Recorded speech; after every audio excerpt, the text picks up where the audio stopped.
¿Qué es el overclocking? El término overclocking es un término del idioma inglés que literalmente significa sobre el reloj.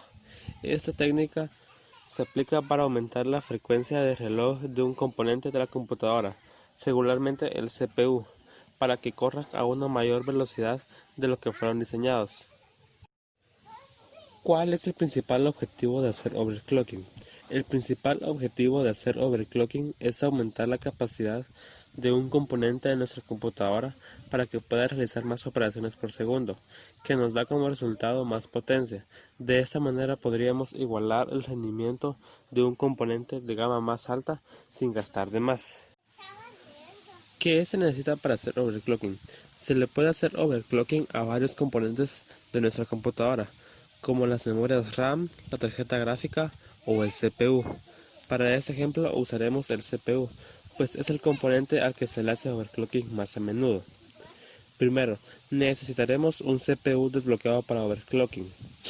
En los procesadores Intel, la serie que terminada en K es la única desbloqueada para overclocking, como el i9 9900K o el i7 7600K. En AMD, la mayoría de procesadores vienen desbloqueados para overclocking. 2. También necesitaremos unas buenas VRM o fases de alimentación. Te explico rápidamente qué son las VRM. Un módulo de regulación de voltaje básicamente se encarga de apropiar la corriente que recibe nuestra tarjeta madre a la adecuada para el CPU. Por ejemplo, puede convertir 12 voltios a 1.5 voltios, que puede ser la cantidad de energía requerida para un procesador. De estas, entre más tenga tu placa base será mejor, pues ayudarán a tener una corriente eléctrica más estable y sin tantos picos, que nos ayudarán a que nuestro procesador se caliente menos. Por último, necesitas una buena refrigeración que pueda lidiar con el calor que generará nuestra CPU. Las más utilizadas al hacer overclocking son las refrigeraciones líquidas, aunque también puedes usar una por aire.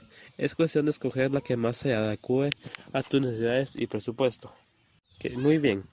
Ya entiendes qué es el overclocking y tienes todos los componentes necesarios para hacerlo. Es hora de hacer overclocking. Primeramente hay que aclarar varios puntos. El primero es que realizar overclocking puede ser dañino para el procesador si no se realiza de forma correcta. Es por esto que si vas a hacer overclock por primera vez, aumentes la frecuencia muy poco y vayas probando.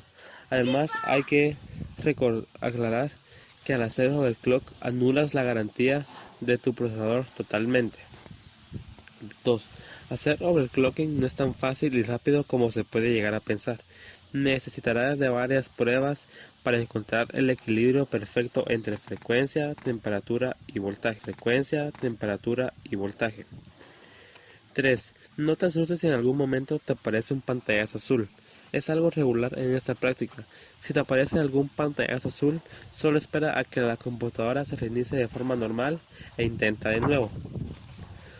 Ok, para realizar overclocking debemos modificar tres principales parámetros en la BIOS de nuestra PC.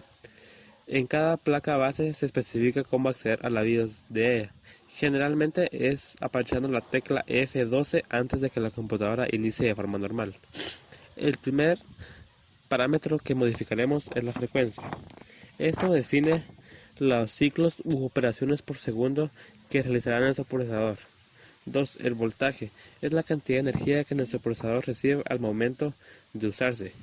3. El LLC o Load Line Calibration nos ayudará a que nuestro overclock sea más estable y nuestra computadora también. Primero debemos entender que para alcanzar mayores frecuencias es necesario más voltaje. Es por esto que si subimos demasiado la frecuencia y no proporcionamos el voltaje adecuado al procesador, el procesador no recibirá suficiente energía y ocurrirá un error de cálculo que nos dará por resultado un pantallazo azul. Por otro lado, si subimos demasiado el voltaje, el CPU generará más calor del necesario y eso es perjudicial para él.